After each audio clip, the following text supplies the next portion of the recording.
ایک چور تھا، وہ رات کو کسی کے گھر چوری کرنے گیا، ان کو جاگ آ گئی، وہ دو لڑکے ان کے اٹھ کر اس کے پیچھے بھاگے، یہ بھی باہر نکلا بھاگا، اور وہ پیچھے بھاگ رہے ہیں، یہ آگے بھاگ رہا ہے، بھاگتے بھاگتے آگے مسجد دیکھی، مسجد کی دیوار چھوٹی تھی، اس نے دیوار پھلانگی، اندر گیا، بغیر وضو کے جا کے نفل نیت لیے۔ وہ بھاگتے بھاگتے آئے، ارد گرد دیکھا، کہیں نظر نہیں آیا، مسجد میں جھانکا تو دیکھا ایک بندہ نماز پڑھ رہا ہے،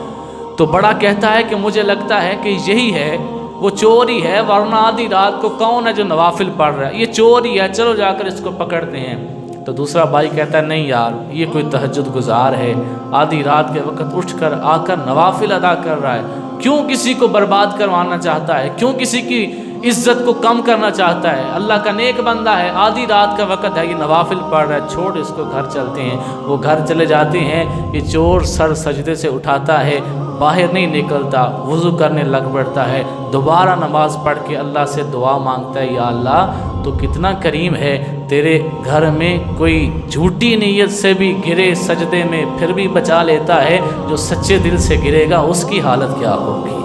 جو سچے دل سے سجدہ کرے گا۔ میں نے تو جھوٹا سجدہ کیا، نہ میں نے وضو کیا، نہ میں نے نماز شروع کی، میں تو سیدھا سجدے میں گر گیا، آئیں گے تو دیکھیں گے بندہ کوئی نماز پڑھ رہا ہے، اللہ میں تو جھوٹی نماز پڑھ رہا تھا، اگر تیرے دربار کے اندر کوئی سچی نماز پڑھے گا تو اسے کتنی عظمتیں عطا فرمائے گا۔